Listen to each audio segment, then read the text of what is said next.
Now, we have a little, well, just the flip back of this. Yeah.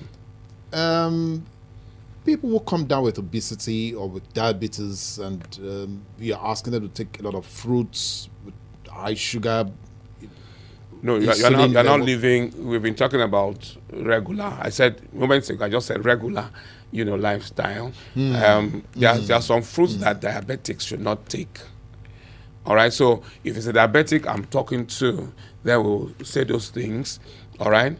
Obesity, for instance, is just a symptom of a disease. Obesity is not a disease. And so you have people using all sorts of things to manage a symptom. Okay, obesity itself is not a disease. It's not. It's just a condition caused by acid in the body. Acid is the cause. Accumulation of acid in the body. When acid accumulates in the body produces fat cells to store the acid and to protect the body against the corrosive effect of the acid. That's right. So if you take out the acid, naturally the person will come down. The fat cells will melt away. You want to say that again? Because I know a number of persons who right now are on some kind of pill diets just to try and remove the excess fats. I found out that people, and they're selling those things on the web and all that. Well, that's what I'm saying. That people are making so much money and others are dying. And the practice, why would a gym where people go for exercises, all sort of things, why would they have downstairs a shop where even Diet Coke is sold? Because the person finishes the exercise upstairs and before he steps out, he says, even Diet Coke is not right. So the practice is wrong.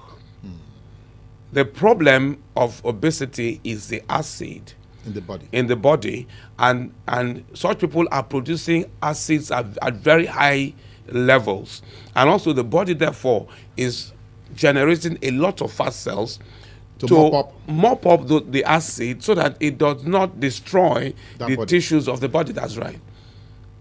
And so, like you said, if we can deal with the acid, the fat cells will have to go naturally. They will melt away naturally, not by using some other chemicals to melt them off. Those ones are money-making things for people, for the industrialists. And Paul, why I raise this issue is that right now in Nigeria, incidences of obesity in children are very high.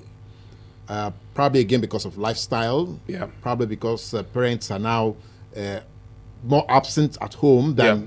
So, what should we be saying to parents who have children who are? If you look at it, why weren't you so fat when you were young? All right, we didn't have the fast food joints. We didn't have the quick fixes. We didn't have those things. You didn't carry a bag of food to school. You didn't. And so parents should watch those things that they give to their children. A lot of those things are acid-based. Already. And so at that very young age, there's so much acid you're introducing into the body, and they just keep on growing big and big and big. It's the same thing. It's acid. Now, let's come to the very critical ailments. You mentioned cancer. Now, we have also had issues of heart attacks, issues to do with brain damages and all that. And that we are having cases at higher levels in the country right now. Can this water therapy be part of what can drop this for us in the country? Of course. Cases as serious, even as serious as cancer, like I said, is water. It's the water that has caused acid to accumulate around the cells.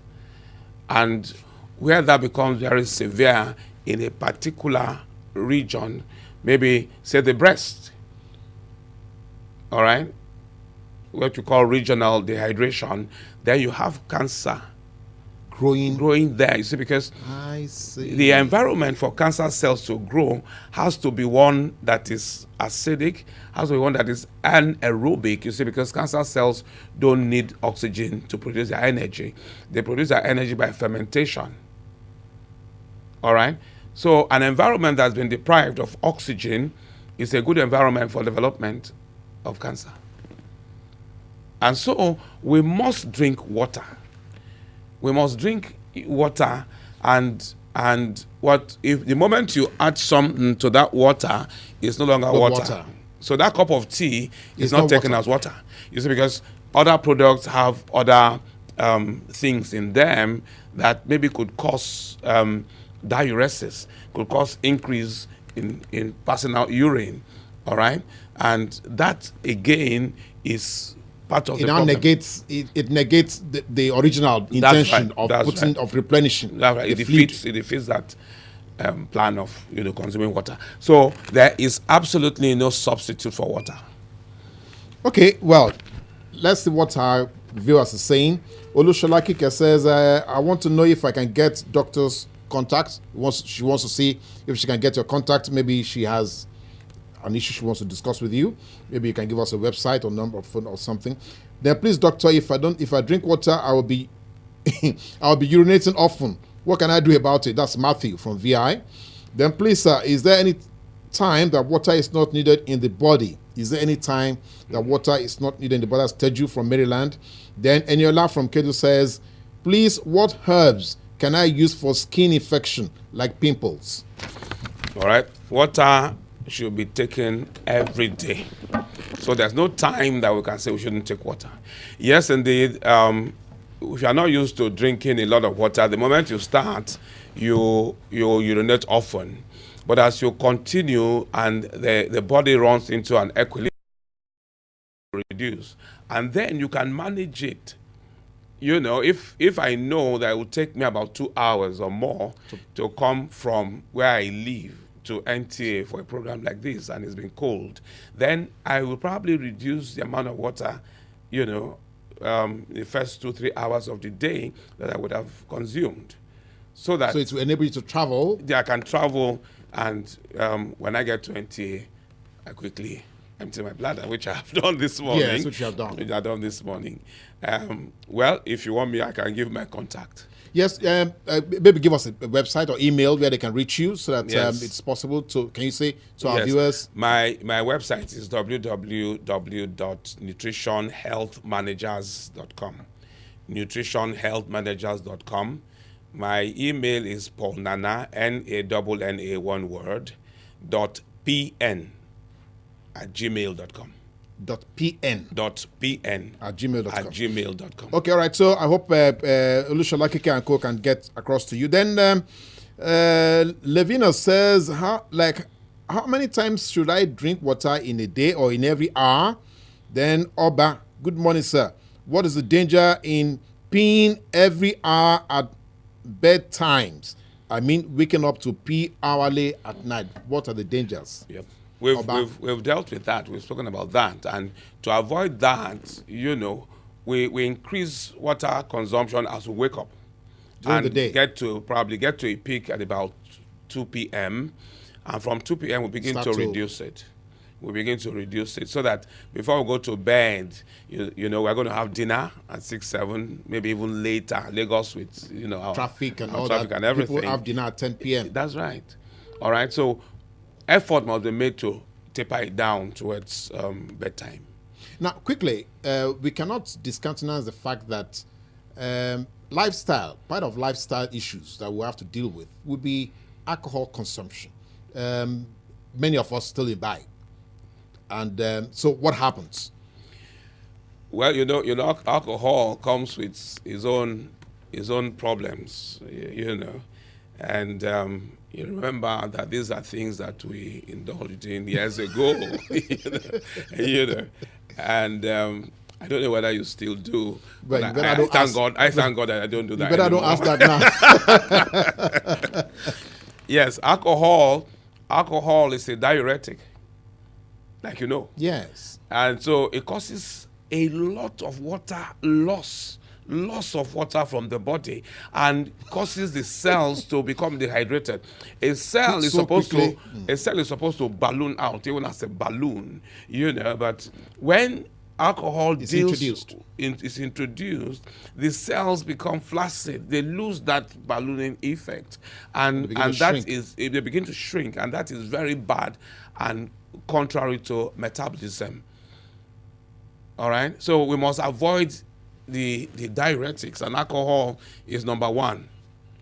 Alcohol is number one, and a lot of people having problems in their old age. If you take a proper history from them, you'll find out that they were, heavy, consumed a lot of alcohol those days. All right. Okay, so I hope some of us are taking note of what Paul Nanna is saying there.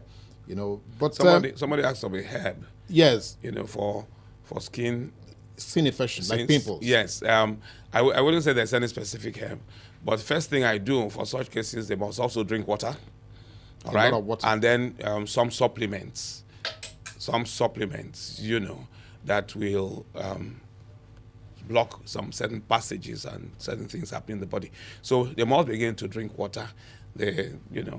Well, just in case, right. Just to add to it, Tayo from Lagos says, can water solve obesity?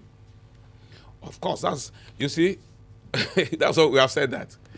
We have said that the first thing you must do if you are obese is that you must drink about 1 gallon, or depending on the degree of obesity, must drink about 1 gallon of water daily.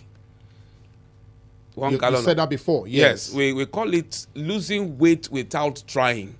I may not ask you to go on a diet. I could adjust your diet.